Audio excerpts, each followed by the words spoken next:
Thank you so much. Hi, everybody. So glad to be here and super excited to be joined by Yada in England today. So let's jump right into it. Yada, tell us all about when you first started. How was that feeling? Did you ever think you'll get here? You'll be a unicorn? Not really. So I think a lot of things have helped us and shaped us to where we are today. Honestly, when we started, we just wanted to build something in the world of investment and the world of fintech. For those of you who don't know, Ajaib is the investment platform in Indonesia. And I think along the way, we were really blessed to have onboarded very experienced team members who help us get here, to have investors who really believe in us, like Yinglan, and I'm sure he will talk more about it. And honestly, I think unicorn is a milestone, right? It's not the end goal, and we still have a long way to go. But it's a nice vote of confidence that tells us that people believe in us, users are using us, and getting benefit out of that. So still a long way to go. Definitely. And as you're on this journey or this long way of building your dream company, what do you think are some of the secrets for success to getting there? I think the most important thing for both Anderson and I to think about a lot is how we scale ourselves, and the fact that we need to scale ourselves faster than the company is scaling. And usually, when human learn, it's a bit linear, but the way that we need to scale ourselves is pretty exponential. So what we need to do is like we have to continuously learn. We have to continuously reach out to find more mentors, to find people who know more than us, to get ourselves into the circle of learning. I think that that's the secret, and it's not a one-time thing. It's an ongoing effort that you need to continuously put every stage of the company. Definitely. And England, moving over to you for a minute, your and I's job every single day is to find these founders, like Yada, very, very early and predict how or which one of these is going to be a billion-dollar company. So, what did you think is the best ingredient for spotting one, or what are you looking for when you're looking for these companies?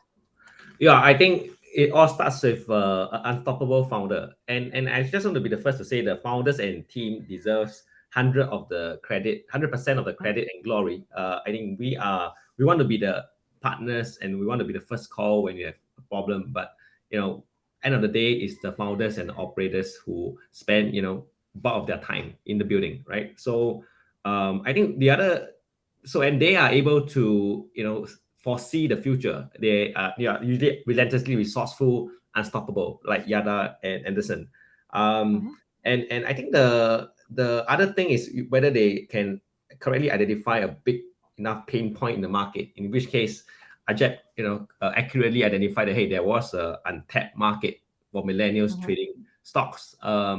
And I still remember our early conversations when Anderson and Yada wanted to do insurance platform, and I still remember doing a call and say, hey, is this the right vertical to attack given certain considerations? And I think they were very swift to quickly realize that hey, this stock brokerage platform is a much better use of their talent. And I think they had thought about, I think if I'm not wrong, Yada, you had thought about insurance because you and Anderson were doing an insurance project in BCG consulting, right? So obviously you were drawn to it. But I think the fact that we see many businesses across Mhm. many verticals helps us with pattern recognition. And hey, if our advice helps the founders avoid some pothole in the journey, one or two pothole, avoids a few wrong turns, I think we are glad that we have done our part. But I have to reaffirm that the founders and team deserve 100% of the credit to bring it this far, and hopefully more. Definitely. It's always all founders. They're the ones putting their blood, sweat, and tears into it, hiring people, getting staying up late nights, working through random hours and everything. And all we can do is support them. And we're definitely very proud of the work that all of you are doing as well. So let's rewind back to that first pitch or the first time you'd said, okay, yes, I'm going to say yes to Yada. What was it that you thought they had that just made you say yes? And then also any other portfolio companies that you're equally excited about? Yeah, no, it was quite funny because it's a funny story because uh, when I first met Anderson, the other co-founder, both of you were still in Stanford GSB, if I remember. I was given a talk at Stanford to a group of Indonesians, and I actually that talk was my last leg to go back home. So I was going to the airport straight after, and I remember I obviously there was a big group of audience in the talk, and so Anderson and he wanted to chat about startup in Indonesia, and I don't think he had figured out he wanted to do a startup yet.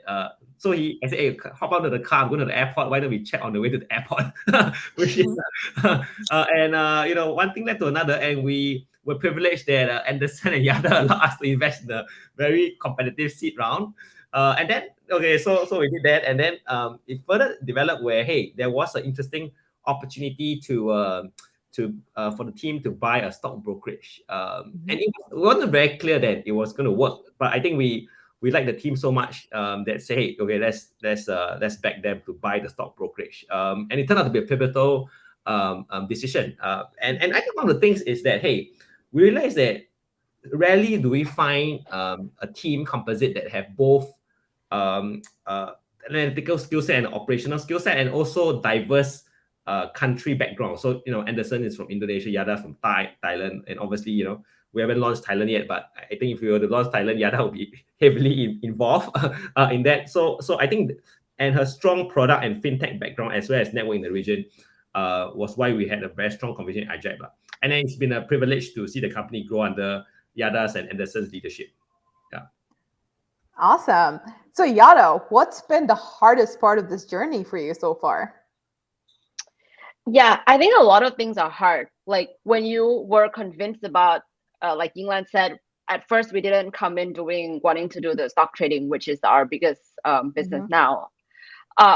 So that was hard. Realizing that we were wrong, having to pivot into something new is hard.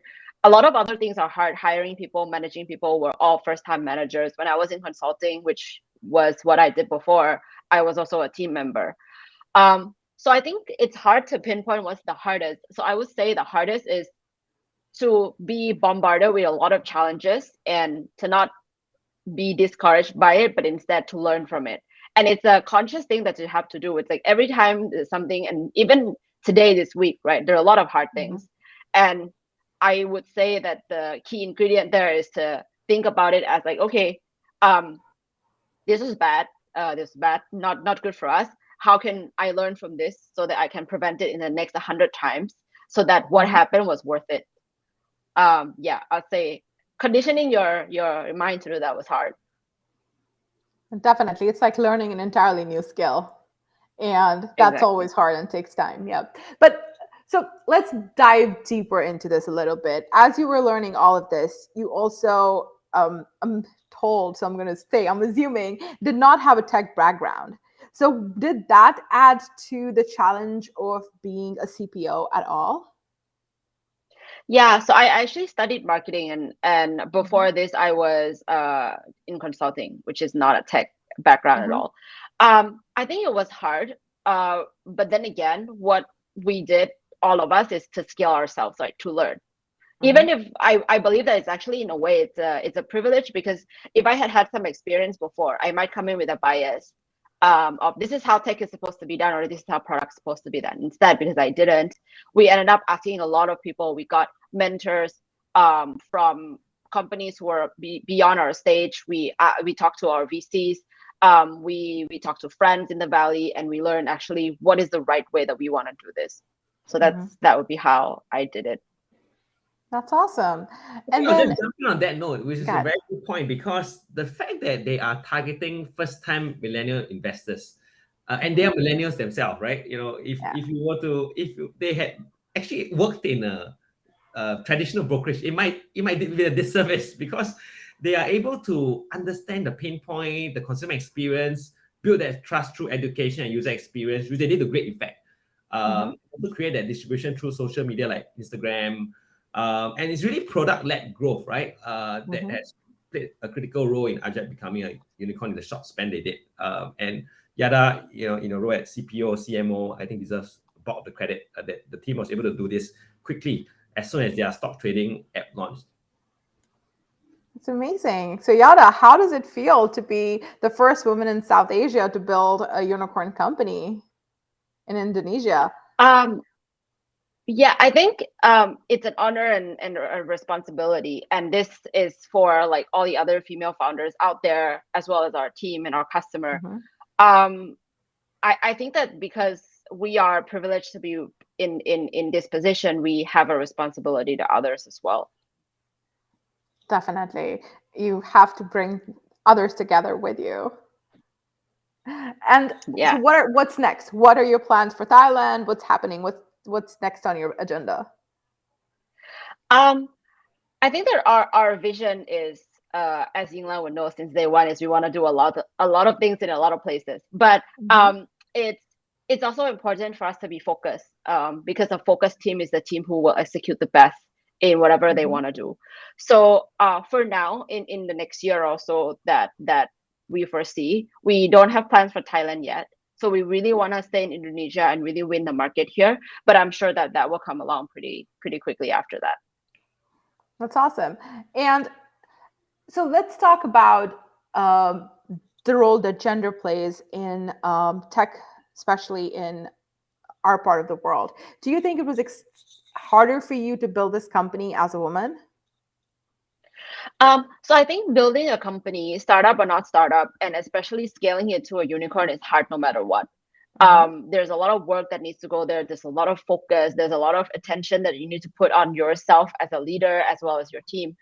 So it's just really hard. And I think all of the unicorn founders will tell you that it's really hard for them too. I feel that if there are circumstances in your life that makes that already hard journey harder, then absolutely, I think you need to put in a lot more attention, a lot more work, and a lot more focus into it. And this could be gender, it could be educational background, it could be your family situation, could be where you are, your location.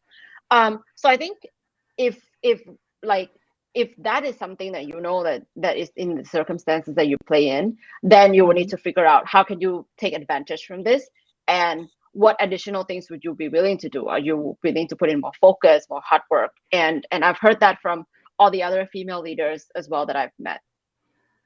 Definitely. And from your relationship with in England, it looks like he's a great investor and you guys share a great relationship. He's a great spokesperson for you. So as more and more females these founders who are here today and they go out and raise money, what are some of the things they should be looking for in investors that they're speaking to when thinking of bringing on board?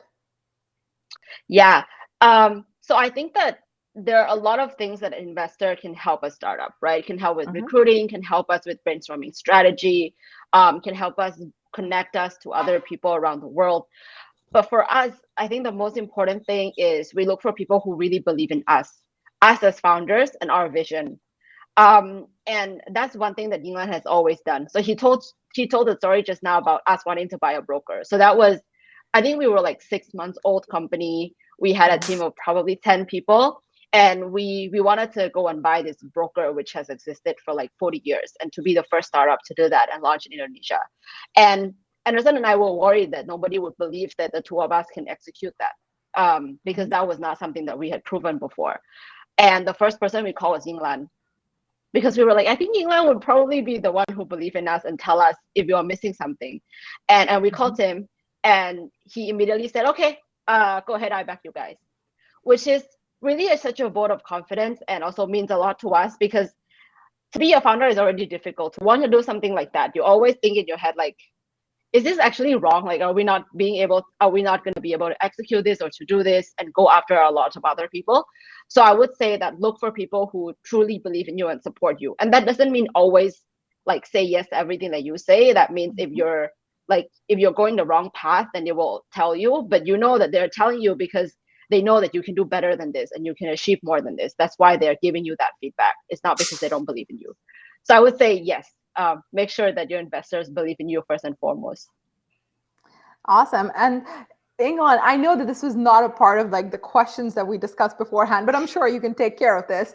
When especially when founders are going up to investors for suggestions or something, it sounds a bit scary, or like you're not sure. So in your experience, when founders have come to you, what has been a good prep that they've done, or like a good way of getting advice from you that's been really efficient and really gotten you on board faster, or made it easier for you to give advice as an investor? Oh, sure. I think there's two things lah. One is our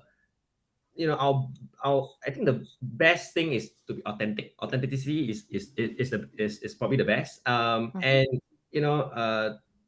And you know usually we trust our founders a lot. So if a referral comes in from Yada, say, hey, this is a founder or female founder that I know, you should talk to her. We take the meeting very seriously as well, right? And it helps that, hey, the founder, and even if they're not fundraising, they're just looking for advice, we go have a 30-minute cup of coffee and see how it can be helpful, right? And I think the other thing is also for founders to be prepared and confident of what they're doing. They truly believe it, because we can really tell when they are truly passionate about this versus this is just a hobby. I think that really makes us very excited. If, hey, I had a funny story, which is quite funny. We have a founder that was supposed to meet me for coffee, and she texted me at 2 o'clock and say, "Oh, sorry, I have to." She's like 9 months old pregnant, and she wanted to meet for coffee. Or she texted me at 2 o'clock and told me that, hey, I can't meet because my water bag broke, right? And then at 7 o'clock she sent me her deck and and said sorry for missing the meeting, and I wanted to follow up, and this is 7-8 points I want to talk about, and I just had a baby. So I think that is an amazing story of the conviction and dedication of some of the founders that I met that were incredibly passionate about what they're doing. And I think we haven't decided to partner with the entrepreneur, but I'm pretty impressed. I'm letting her do her confinement, and after that we should chat. I said go rest, and we have a longer conversation. Please do not worry about the fundraise. And we'll wait for you when you get better. So I think that's the dedication that really impresses us. And actually, on a separate note, it is really about female founders that we have back. That few things that impress us is the empathy. So we have, other than Yada, which is great, we have back female founders like Dara, Pinhome, we have back Lazaro at East Healthcare, Vinita at Float Foods. And I think one thing we should probably do a more detailed study is that we realize that, hey, founders who have companies with female founders or co-founders have generally better culture. And culture is a leading indicator of success. Well, P&L is probably a lagging indicator because of the simple ability to empathize with the teams and of building relationships and building culture, which in the fast-paced world of startup is often a lower priority for most companies. But I realized that, hey, I think if we were to sort of do a correlation of our portfolio with female founders as correlation to success or profitability or whatever metric that you choose to define success, I think generally it will be a quite a high correlation. But that's sort of observation. Yeah. No, thank you. Thank you so much for taking that unaudited question and doing a great job answering it. So I really appreciate that. Yada, back to you. And especially because Yinglan also mentioned the role of co-founders and how they kind of play off of each other's strengths. Do you think you would have gotten this far, even started, if it was not for your co-founder? And like, what role did do you think you would have met him had you not gone to Stanford? Would have you been here? So tell us a little bit about that journey and the role of like all these chance encounters and the role of your co-founder. Yeah, I think probably not. I mean, I might be doing a small business of some sort, but fintech startup in Indonesia, probably not. I think that having the right co-founder with the same goals who are committed of growing together with you is very important. I think that first we came in with different perspective and strengths, and it was very interesting that Yinglan mentioned that because I also noticed that I think it's because you come in with different backgrounds, you tend to care about different things, and as a founder in a very fast moving companies, things that you don't care about will definitely not get prioritized. So if you come in caring about culture, then that will get prioritized. But if the two of you don't, then it's really easy because there's just so many things going on. It's not that the founders don't want to think about it, but like there are just like 10 other things on top of that they have to think about. But I think Anderson, the one of the important part about having Anderson in the journey is that we started as, like, we don't have prior startup experience. We're not second time founders. We were not even managers in our previous roles. And so we have had to learn a lot from each other how we grow. And as founders is very few people in the company would actually do that for you. Like very few people would give you direct feedback, would be a mirror to your strengths and your weaknesses. They're just founders and your investors. That's probably it. So I think that having a co-founder that you can learn from has been very, very important. Definitely. And since we're running out of time, I would just quickly love to get any parting words of wisdom from both of you for our audiences. Yinglan, you want to go first? Go for it. Ladies first. Yada, go for it. Okay. So I think that one of the important thing is representation when it comes to female in tech. I was very lucky because at Stanford I met a lot of female in tech CEOs, founder, Meg Whitman, who was the CEO of eBay, who had a really big impression on me. And it's only when you see those people, you hear their struggles, that made it sound like it's real. And if somebody like me can do it, and with all of her struggles, then I can probably do it too, and at least I can give it a chance. So I think representation is important, and I admire She Loves Tech for this, and also for everybody else who is coming out and you don't have to support, but at least have to acknowledge that there are people like that, right? So I would say that would be my responsibility as well going forward. Yeah. Thank you. Yeah, maybe I end off with a more practical note, which is, obviously, I think follow your dreams, but I would caution that doing a startup is a very tough journey. Okay, it's a very tough journey, and it takes a lot of sacrifices, especially for women, both family and sort of other things in life.